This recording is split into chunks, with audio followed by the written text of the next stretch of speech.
how much we love him and how proud we are of him, and to tell him, when you hear this, we are so proud of you and we love you so much.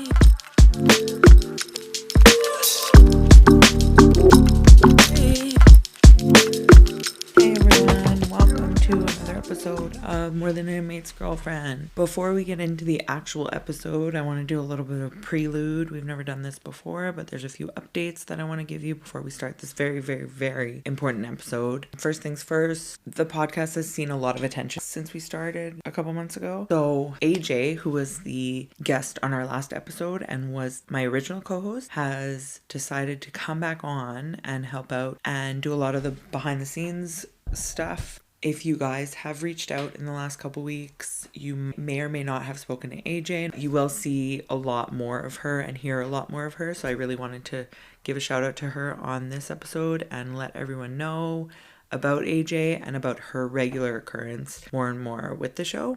So yay, we're so excited because we love her and she's doing such a great job building the podcast as we're getting bigger. So yay, thank you, AJ. The other thing I wanted to talk about quickly was that the episode today was supposed to be on a different topic with a different person, and due to some, I guess, unforeseen circumstances, we have had a redirection. And I feel like this is one of those times we get a redirection and the universe bumps us. Nick calls it the universe bumps you. And I feel like this was a bump, and I feel like it was a bump in the right direction. And instead of the episode that we had planned to have, that same day, someone reached out to us with a very important story and a very relevant story to what's going on right now. So with that, I'm going to leave you to that and we'll start that episode.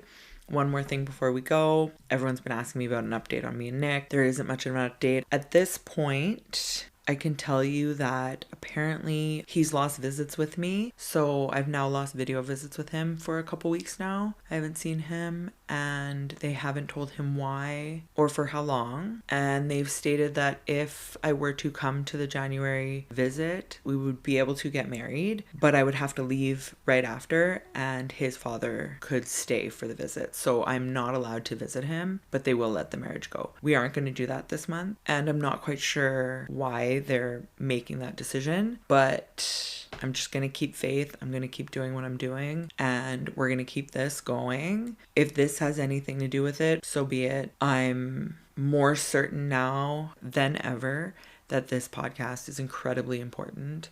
And AJ and I are going to continue making it. We're going to continue interviewing these women. And we're very excited to share their stories because we are touched. And I'll tell you that while I was editing this episode, it was very emotional. And you can really feel the passion and the love that this woman has for her husband. And with that, off to the actual episode. I hope you enjoy it.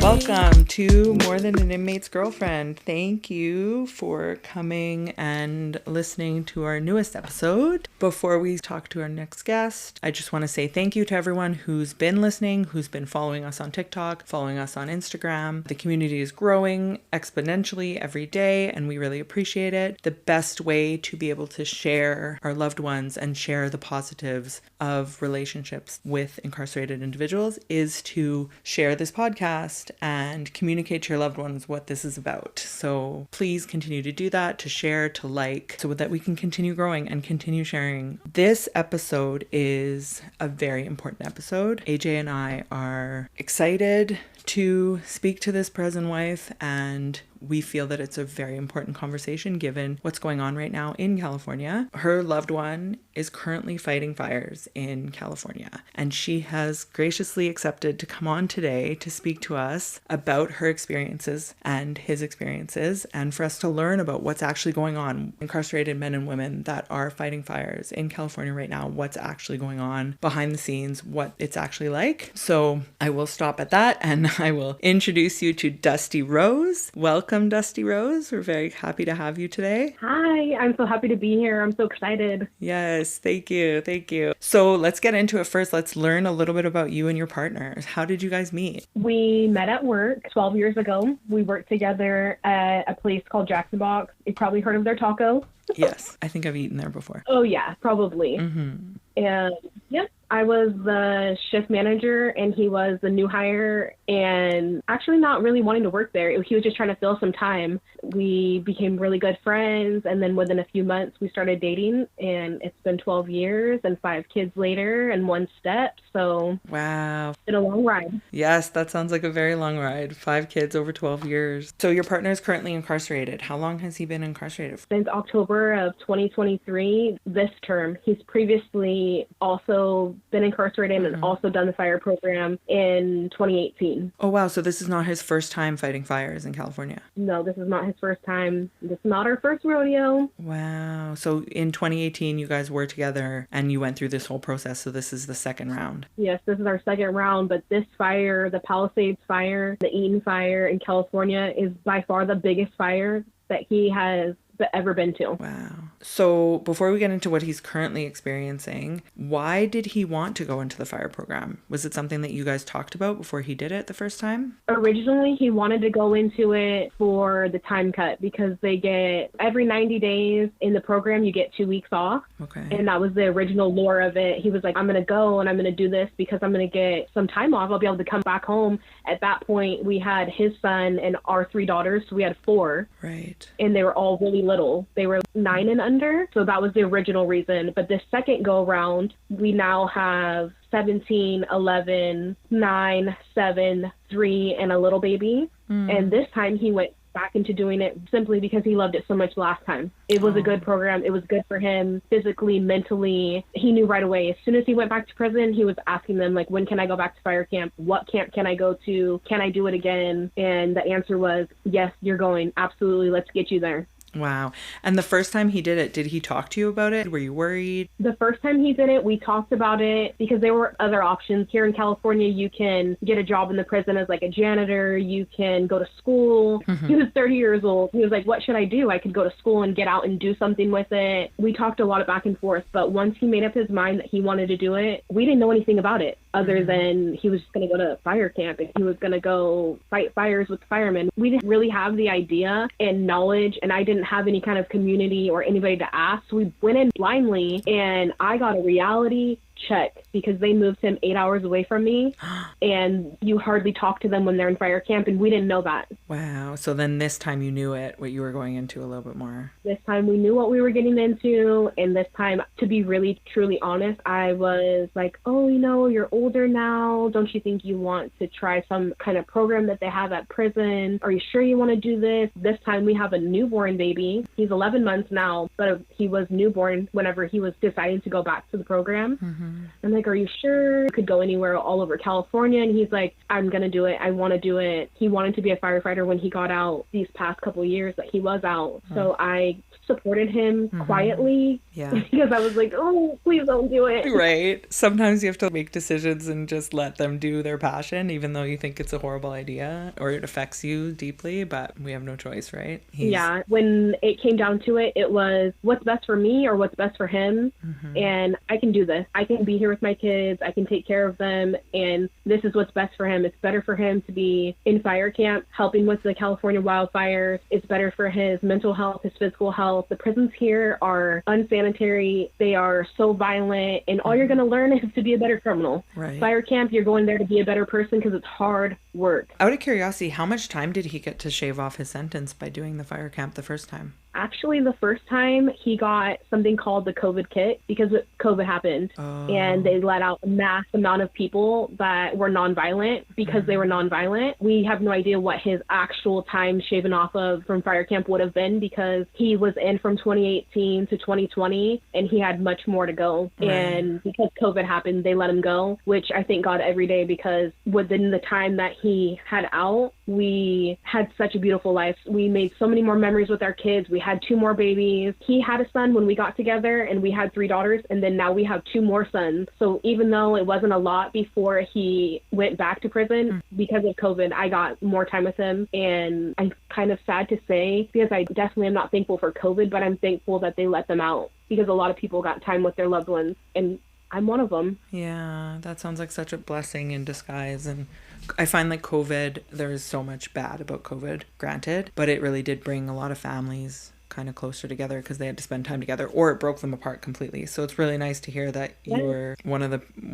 One of the lucky ones. Yeah, that you guys really love each other and made 2 more babies. That's so beautiful. 2 boys back to back. So now we're even 3 and 3. So you got a full house. Yeah.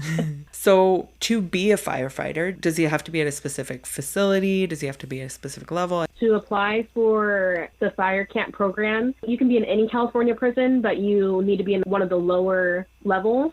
And then if you get approved to go, they send you to the training facility, which is in Jamestown, California. Then you get trained. If you pass, then you get sent out to a fire camp. There's 35 all over California. Every little corner, every little piece, there's one there. And what's the training like? So he goes to this training camp for how long? Do you know what the experience was like for him? The training camp itself, it's a process. It can take a long time. It can be very short or very fast for how long you're in that facility not training, waiting to get in, because it's specifically for that. So they always have, it's called FFT or PFT, so the physical fitness or the book test. They always have them going on. So sometimes you're waiting a long time, but we didn't wait very long, maybe a couple months. And then the training itself is about 2 weeks. Wow. And you have to pass physical with the doctor. You have to be able to run a mile under like 8 minutes. And you have to pass the firefighter test, just like our California firefighters have to pass, like a little book test. And that's it. And then you just go. And then they just ship you out overnight.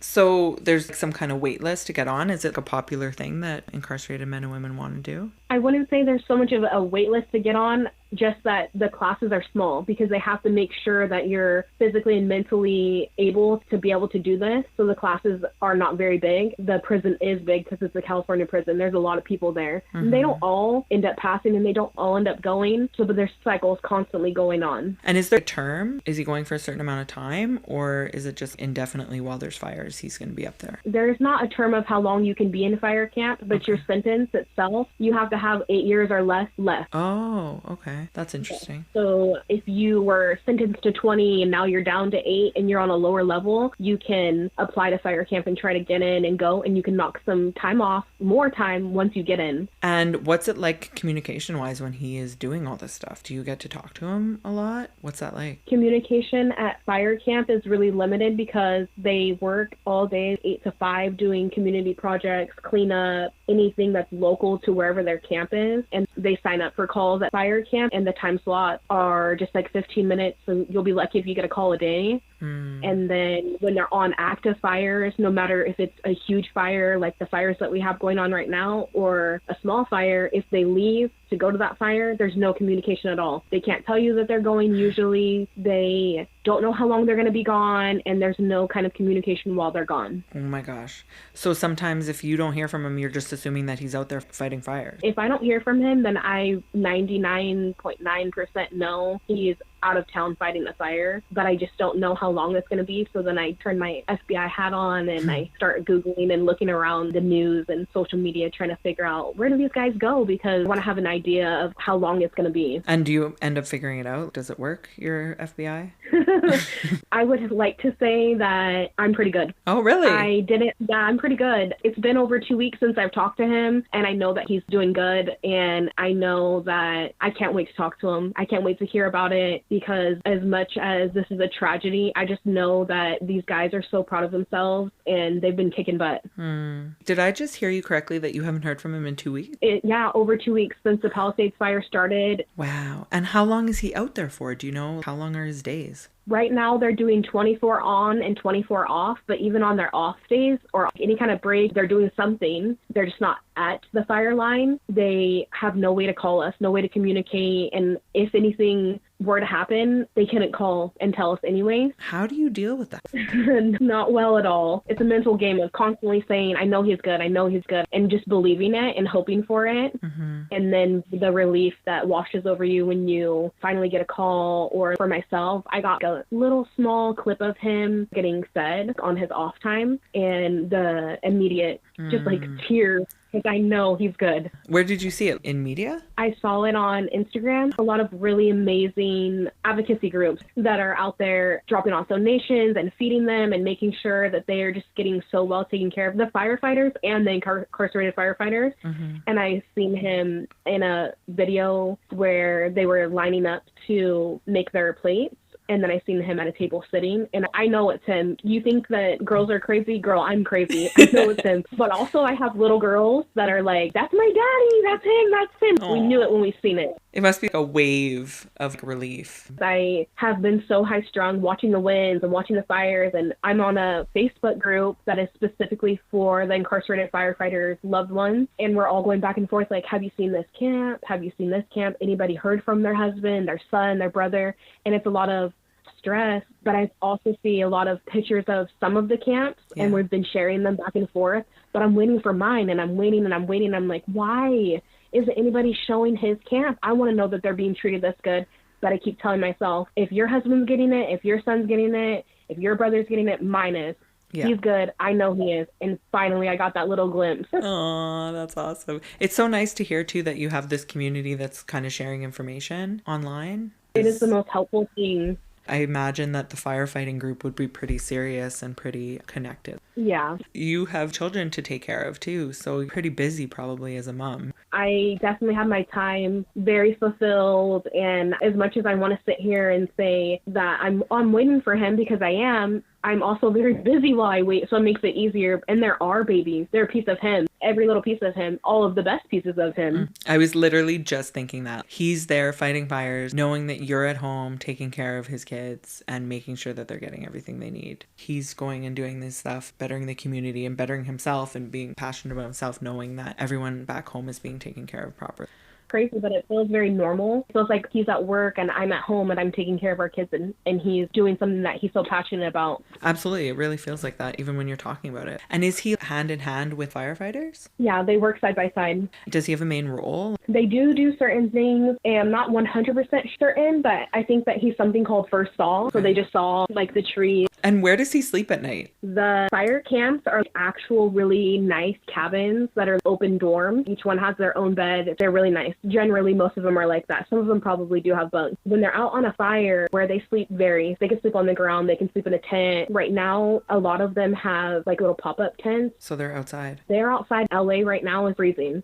So I'm guessing these guys are cold, tired, exhausted. It's so important for you to be sharing all this right now. I think there's a lot of people that really don't know what's going on and different people are dealing with and trying to fight and save so many people and so many homes. So he does all this, got obviously this wealth of experience fighting fires. Does he get certificates? Can he be a firefighter when he comes home? Can he volunteer for the fire department? Is there anything that he can continue doing once he's relieved? The experience and the certificates that he gets, he can take them whenever he is done, and he can apply to be a firefighter, but there's a barrier, and that's that you can't be a felon and work for CAL FIRE. We have a bill here that was passed that helps them get their records expunged, but only 12 people have been successful in doing that, and this bill has been passed for a good couple years. It's really hard, really expensive. More than likely you need a lawyer to do it because you just can't do it on your own. It's costly. You can take it and do something with it, but do they? No, not really, because of all the barrier. There are other private firefighting, there's hot shots, there are other programs, there are other people firefighting, but for CAL FIRE, where they want to go, where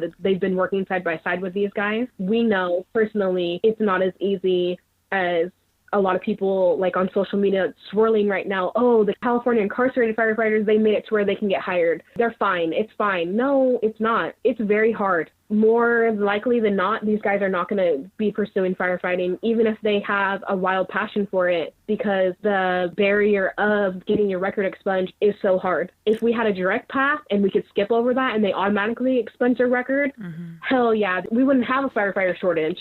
And the last time that he got released from prison, did he try? Did he want to? Is it something that he wishes he could pursue but just can't because of all the barriers? At that time, you had to be off parole. He was released on parole because he got released early. Little loops of getting your record expunged was you had to be off parole for a certain amount of time, and then you had to apply to get your record expunged. By the time he had been off parole, we were already so in our life. He had already started a business. We had already had a baby, already went a whole other way because it took so long to get past that original barrier. Do you know how many incarcerated men are currently fighting fires? Right now in LA alone, there's over 1,100. That's not even the ones that are at all the little fires all over California, and that's not even all all the ones that are at their own camps doing things for their own little town. You mentioned before that they're in the community, and so they're not only just fighting fires? No, they're not only just fighting fires. Whenever you're in fire camp, you do projects for your community, restoration projects, cleanup projects. They go to work every single day and they're doing something for that area that they're in. They're giving back every single day. Whether it's in an active fire or not, they're doing something important. I feel like hearing you talk about this is so important because I feel like contributing to society when maybe some people made some mistakes that they regret or that they wish they didn't make, and being able to give back in this way, it impacts someone's soul. It does. It impacts their soul. You're right. He must have so much pride. If you could ever talk to any of these guys, whether they've done it for a little while or they've done it for a long time, the sense of accomplishment, the pride, the self-esteem, most of these guys, they've made mistakes, but most of them come from situations where they were never told good job. They were never given hugs or high fives or told that they were important. And now they're going into these areas that are just devastated and people are clapping for them. It's like almost making me emotional because I know exactly what you're talking about, and I'm just so happy that they're able to do that. I am curious though about how much they're paid, how much he's actually getting for his service compared to firefighters. In California, the incarcerated firefighters are getting paid $1 an hour. What? The starting wages for somebody going into Cal Fire, at least 26. I'm not 100% certain, but I am certain that our California incarcerated firefighters are men and are women that are hand in hand, seeing smoke inhalation, risking getting burnt, risking injuries. They're away from their family, can't call us, can't check on us for $1 an hour. Wow. And there's been some celebrities, right, that have kind of voiced their opinions on this? In this week alone, Kim Kardashian, John Legend, Travis Barker, Nick Cannon, a lot of celebrities that are saying, hey, these guys, they deserve higher wages. And that's amazing and that's great. But there's also other things that they deserve, maybe humane treatment of being able to contact their loved ones when they're out there, because the other firefighters can check in with their wives and their moms and whoever else. And we can go months without talking to them. Do you think anything will change? I kind of think that all the media coverage with the celebrities, maybe something's going to get started. I heard a little swirl of them trying to pass another bill to raise it $5 an hour. But as far as the way that CDCR does the fire program and where they put the guys versus where their families are and being able to use phones and stuff, that's not going to change. We just have to take it because we're supposed to be grateful. This is a good program. And as grateful as we are, two things can be true at once. We can want and desire and advocate for them to have more time with us and more communication with us, as well as tell California, thank you, this is a good program. But there are two sides.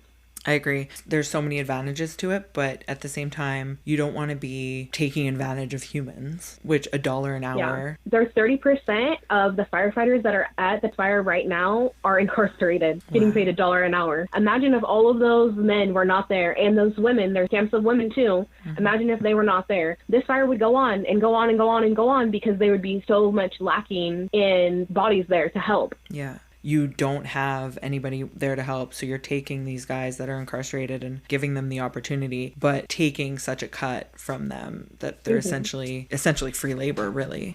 They're essentially free labor. You're telling them, oh, we'll let you out of prison, but you have to go fight fires. Oh, we'll give you $1 an hour, but you can't call your family. All of us that are on the outside, when you hear $1 an hour, it hurts you. It hurts your heart. You're like, these guys are really humans. They really can get hurt.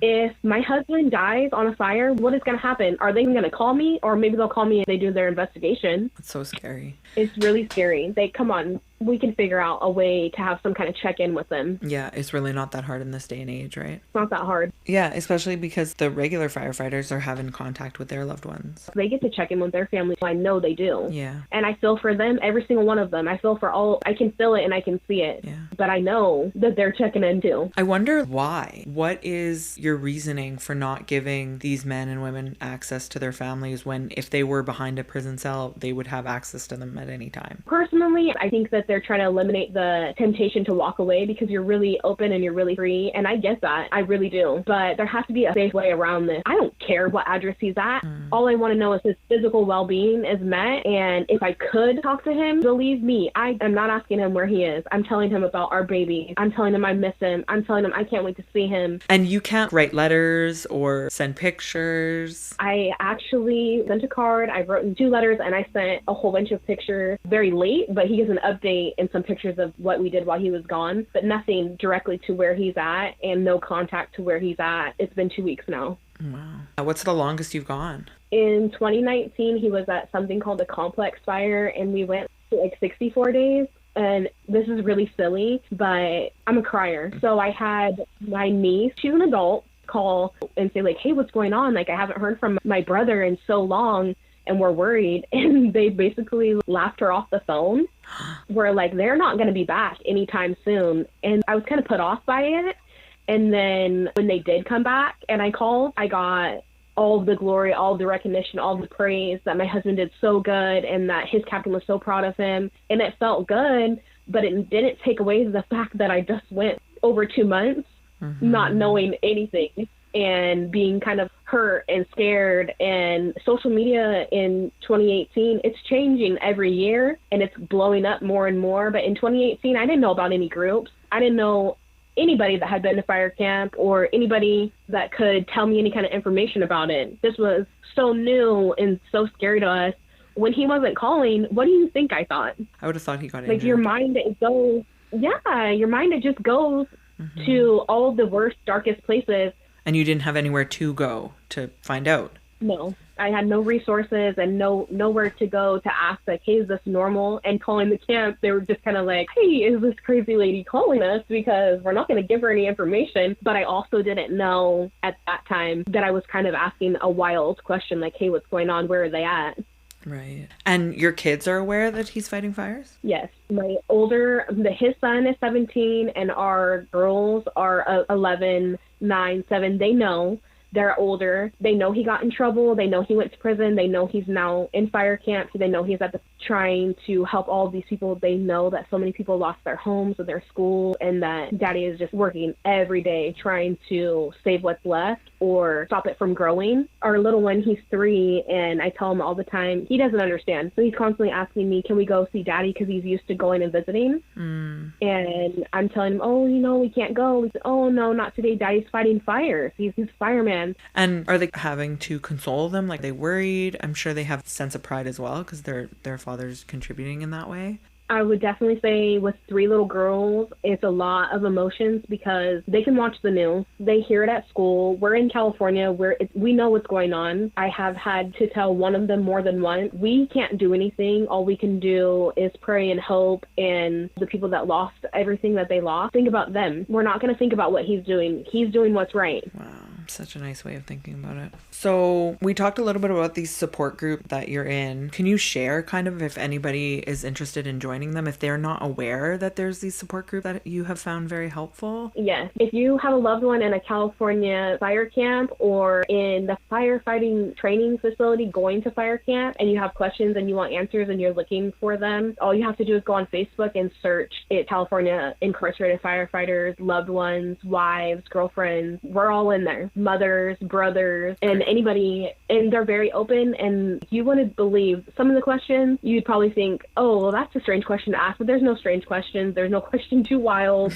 It's fine. We want to answer the questions because, like me, at one time, I had no idea. And if anybody wants to contribute in any way, do you know of any ways that they can? Like, they're hearing this and they want to help, donate? Right now, to donate to incarcerated firefighters indirectly, there's the Anti-Reactivism Coalition. Maybe you can link that somewhere for them. I can send it to you. Yeah. They have an incarcerated firefighter fund where they help them get onto their feet whenever they get out. They also help them if they want to do, there's something called the Ventura Firefighting Program. They help them if they want to get into that. And that's for incarcerated firefighters, like a little bridge program. And they also directly donate and work hand in hand with a lot of the incarcerated firefighters. And if you were to look them up, you'll see like Kim Kardashian, when they went and they visited, they were with these people. It's ARC, A-R-C. Amazing. Absolutely mind-blowing. They lift these guys up so beautifully. And it's all the way from praying for them to asking them what their goals are and actually helping them achieve the goal. Wow. If you could say anything to a woman right now who has an incarcerated loved one fighting these wildfires, from your experience, is there anything that you wish you would have said or you wish you would have heard when you were first going through it? Yes, you're absolutely not alone. Find us on Facebook, find us on TikTok, find us on Instagram. You're not alone. We will look for him with you. We will pray for him. Oh, that's so nice. I really would love to end this episode with you giving a shout out to your husband. How do you feel right now talking about him, thinking of him and what he's doing and what he's done for your family and who he is in your family? Oh, girl, you're really trying to get the waterworks going. I want people to know the man that is not only fighting fires, but who he is. I feel like I know him already, but, I'd love to hear how you feel about him. Ooh, I told you I was a crybaby when it comes to him. If I could just tell you about the best parts of him and how much we love him and how proud we are of him, and to tell him, when you hear this, we are so proud of you and we love you so much. You're going to make me cry. Oh my God, I'm so sorry. Oh, don't be sorry. That's beautiful. He really is just like the ultimate guy's guy. You break down the side of the road, he'll come and help you. He can fix anything. He absolutely works best with his hands. He 1000% is so funny and so sweet and has the biggest heart that you would never know looking at him. Is he scary looking? He's not scary looking. He's very normal looking, but he's like a really big guy. He's 6'2". He's a big guy. I will tell you this. If you needed help and you were scared, he would help you. He's that person that will turn around and say, oh, wait, they need help. Mm-hmm. He has no problem. And how is he with the kids?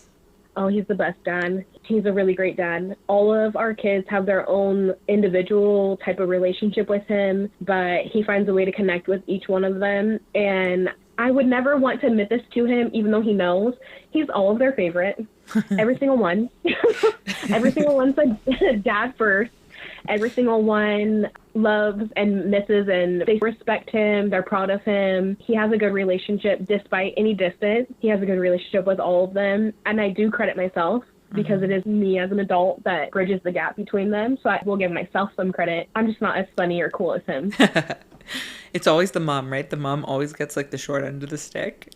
I don't know why. Yeah, but everybody told me, oh, it's because you guys have daughters and daughters are daddy's girls. So then when I got pregnant with our son, I was like, aha, I'm finally going to get that. No. My 3-year-old, no. He will tell you himself, his best friend is his dad. When he calls on the phone, when he does a video call, you're out of luck. You're not talking to him. You're not looking at him. He's talking to him, telling him about his day, telling him about his show, showing him his toys. And they're just going on. And I'm like, no, I want to talk to my daddy. And he's like, no.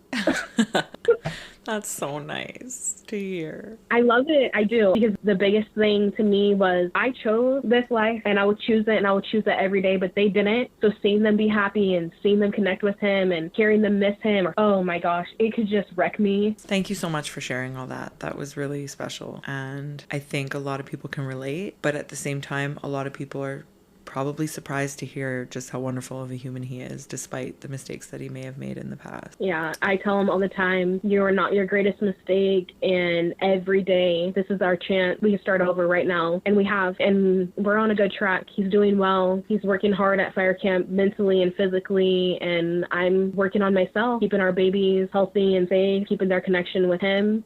I just want to say, listening to you and hearing your story and hearing your husband's story, I'm amazed at the strength that you have shown through this call and explaining what's going on. Having 5 kids at home and dealing with that, and then dealing with your husband who's not only incarcerated and away from the family, but also out there fighting fires to try and help your community. I'm just in awe of you. And I just want to really say thank you so much for taking the time tonight to talk to me about this, because I think it's so important for the world to hear it. And I do want to say thank you so much for the opportunity to talk about my favorite person on earth. I don't get it a lot, and I love him so much. And the one thing I want him to know is if there's nobody behind him, I'm there. And if there's other people out there in this situation where they feel like they have nobody, I can be there. If anybody wants to contact you, are they able to find you? Oh, yeah. I can send you my handles for TikTok and Instagram. They can contact me. Okay, great. So I will put your information in the show notes. So if anyone is interested in reaching out to Dusty Rose, please feel free to do that. You are amazing. Thank you. Thank you for having me, and thank you for talking to me. It was very therapeutic. Have a good night, everyone, and thank you again for tuning in to More Than an Inmate's Girlfriend with your host, Jay.